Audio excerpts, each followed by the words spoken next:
Lawnmower. Lawnmower, okay. Lawnmower, start at your front, pull back.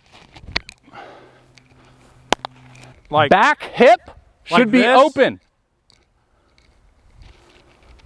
Right? So when you're this should pitching, be this way a little bit. when you're pitching and you land this hip, think about a 45-degree angle. Got it?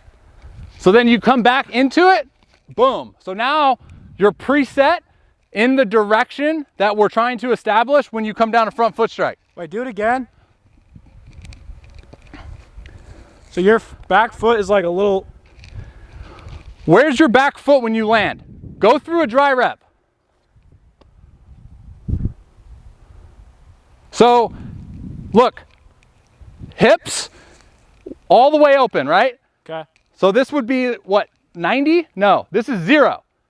45, 90. Okay, so you want me... So now go 45. Open to slightly... Boom. That's your preset.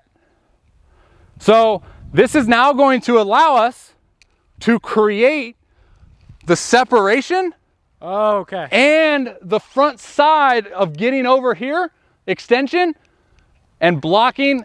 When you're preset front foot down, you're not thinking about that. Yeah. Right? You're thinking about creating this, which is, that's, yeah, right.